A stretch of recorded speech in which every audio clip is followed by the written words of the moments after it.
Hi guys, welcome to Counterpoints Star Wars. My name is Connor, and today we're going to be breaking down the Hope and Deceive cinematics from Star Wars The Old Republic. There is some great lore and battles in these pieces, and so I'm ecstatic to be breaking them down for you today. For centuries, Alderaan stood as a beacon of hope in the Republic. But the Empire came. And with one savage strike, brought Alderaan to her knees.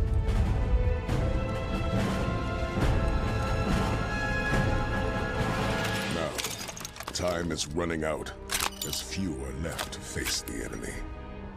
For those that remain, there is but one choice. We must fight to victory or death for the Republic!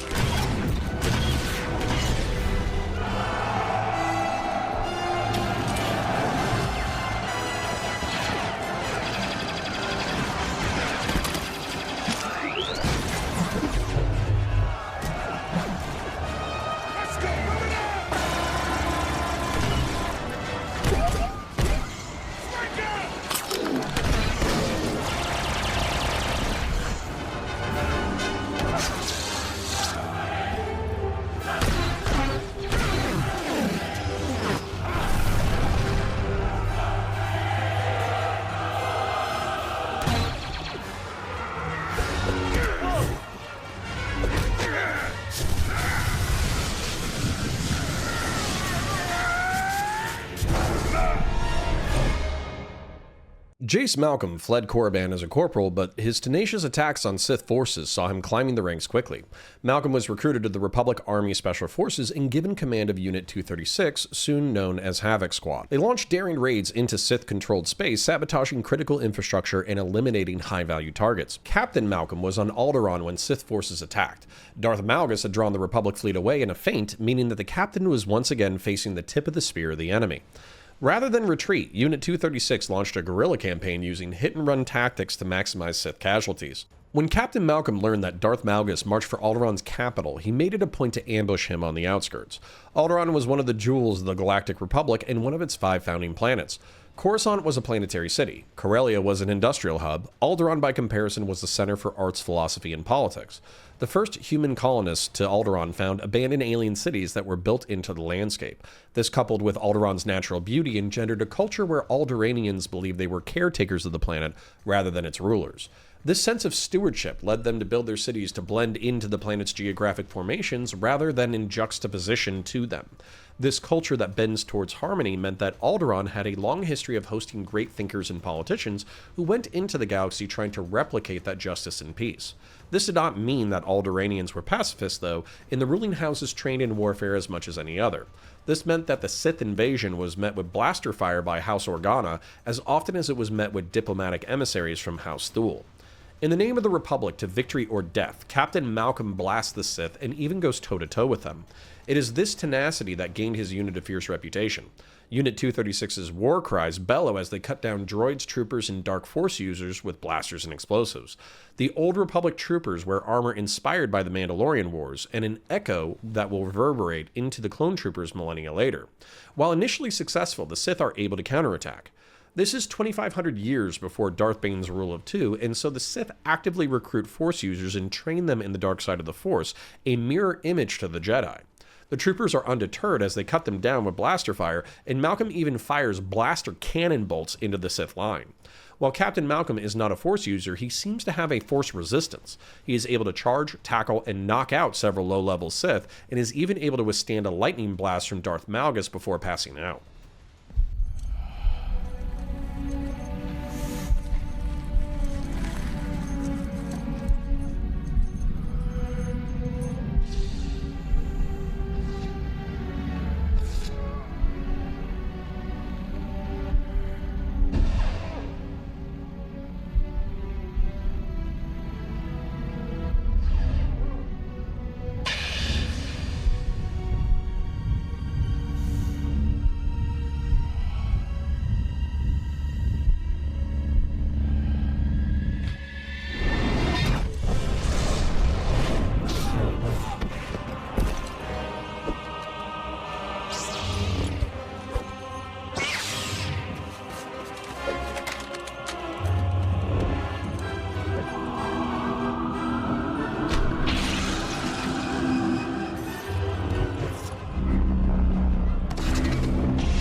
The sacrifices are heavy.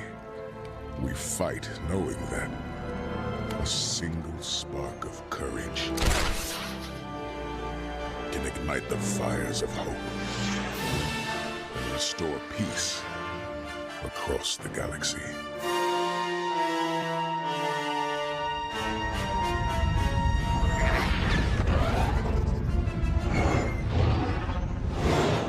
Just as all seems lost, Jedi Knight Satele Shan arrives and turns the tides of battle. Satele Shan was a Jedi Padawan that smuggler Nico Okar and Corporal Jace Malcolm saved from Korriban, and after her near death at the hand of Darth Malgus, Satele dedicated her life to increasing her powers in the Force and battling the Sith.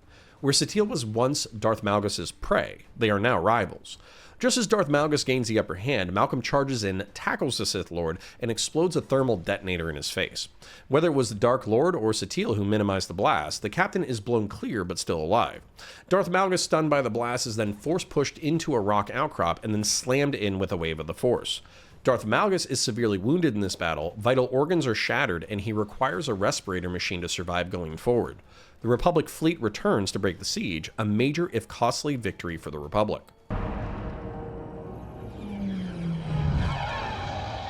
Our time has come. For 300 years, we prepared, we grew stronger.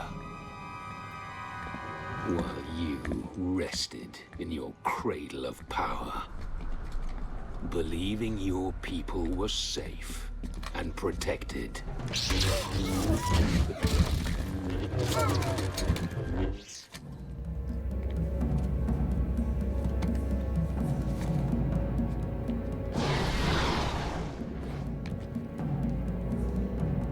You were trusted to lead the Republic, but you were deceived.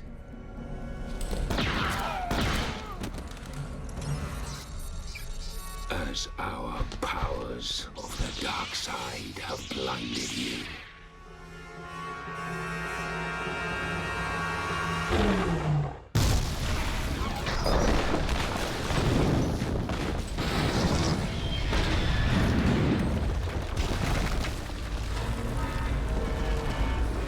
You assumed no force could challenge you. And now,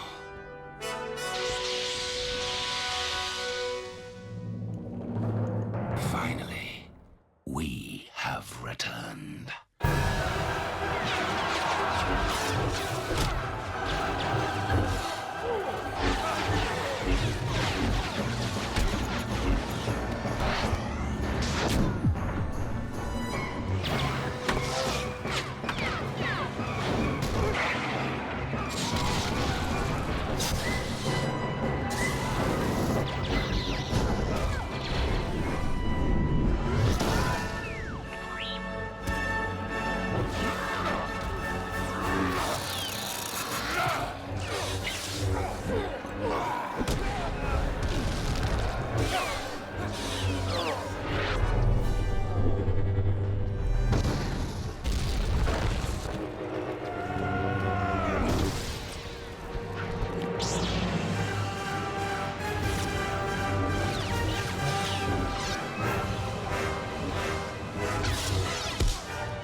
Deceived. And now your Republic shall fall.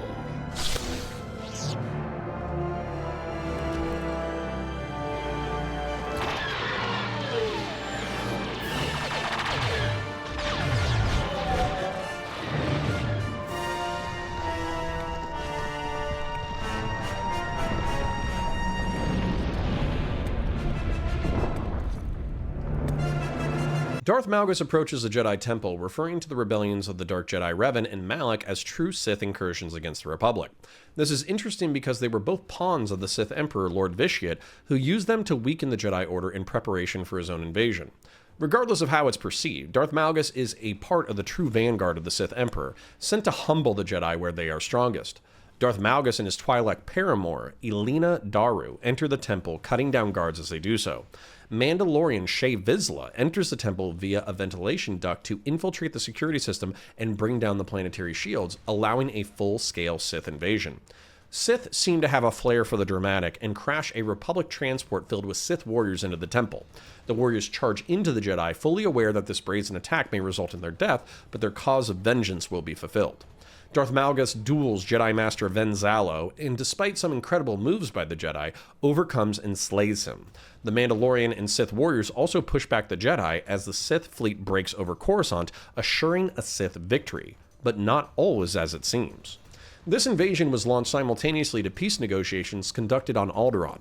With the Jedi Temple destroyed, many of its Jedi slain, and with the Republic capital captured, the Republic is in a terrible position, forced to negotiate with a lightsaber at its throat. The peace agreement allows the Sith to keep their military strength and all territories conquered, meaning this is no true peace, but just a respite. This will allow the Sith to consolidate their victories, gather their strength, and push on to utterly extinguish the Republic at their convenience. Darth Malgus is infuriated by this development, believing now is the best time to press the attack. In the aftermath of the battle, a Jedi had nearly slain Elena Daru but spared her life. Darth Malgus returned that courtesy, but found this potential weakness intolerable. He killed his own lover and used that pain and self-hatred of this act to fuel his power in the dark side. For the next decade, the Sith and Jedi went into a Cold War involving spying, subterfuge, assassination, and preparation for the inevitable war to come. If you like this video and want to support the channel for free, please remember to like the video, subscribe to the channel, ring the bell for new videos, and comment for the comment gods. Your viewership alone helps me in the algorithm and is appreciated. If you want to take your support a bit further, please become a YouTube member or join us on patreon.com/counterpoints. Check out the other videos on the channel, support our sponsors, and I'll catch you in the next one. Until victory or death.